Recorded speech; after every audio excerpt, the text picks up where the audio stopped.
Just trying to make a few quick vlogs today regarding some films I've watched recently. Rewatched, I think, in all cases. Yeah. Firstly, with Body Melt, Philip Brophy.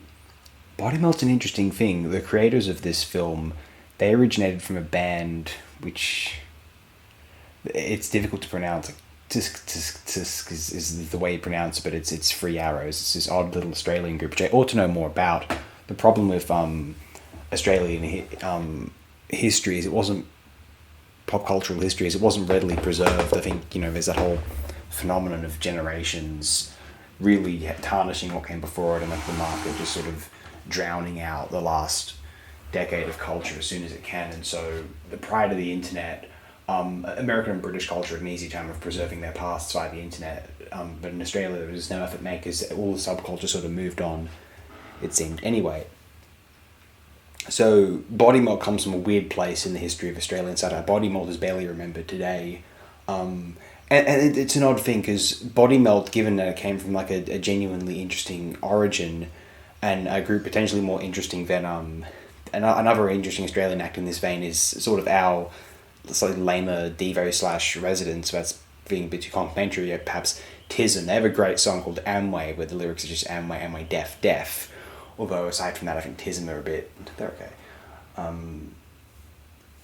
Body Melt is a bit too... I mean, I appreciate Body Melt, and I can appreciate it more knowing that it was meant to be sort of cheeky and ha-ha, and then it seems to be coming from a place of sincerity since, they're in a fascinating, seemingly little outfit musically. Although my problem with Body Melt is that it comes across as sort of just like easy, like safe, like shooty, sort of just like, I don't know, like trying too hard to imitate other Western satires, would you say American and English satires, to make its own, like, oh look, we can do one too, and it's following the rules of this and that. There is certain craziness about Body Melt, but it's sort of mimicking what other countries are doing, and what Peter Jackson was already accomplishing in New Zealand at that.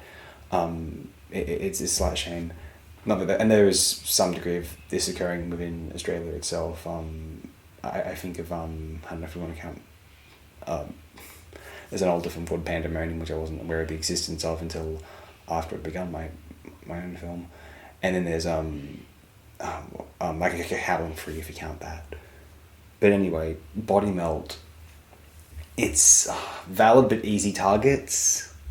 Insofar as it's splatter, Body Melt is great fun, but insofar as it's attempting to be, concise, sort of just like visceral, scathing satire, like most satire, it falls a bit short. And that's fine, it's just sort of just punk catharsis in a sort of gory feature film, and that's all well and good. But my thing with Body Melt is that it without knowing its origins, you would think it's like some producer trying to cash in on certain trends of the video rental market, films from America perhaps, the video nasties thing. And I don't know, a lot of the time Australian media can come across as either trying too hard to resemble sort of the hack, sort of supposedly approved of tropes of American and English works of art, whether it's film, novels, or music, or it's trying too hard to appeal to Australian sensibilities in a really pandering, sort of like dumbed down way.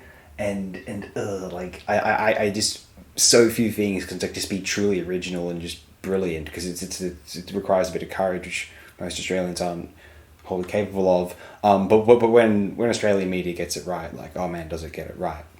And I think Body Melt is some of the way there to being that, and it's gratifying enough in its own right. Although I don't think Australia truly had like a major body horror classic, and I think if Body Melt is the closest thing we have, one, it came a bit late, and two, New Zealand / Jackson really beat us, I'm afraid, in that particular category, clearly.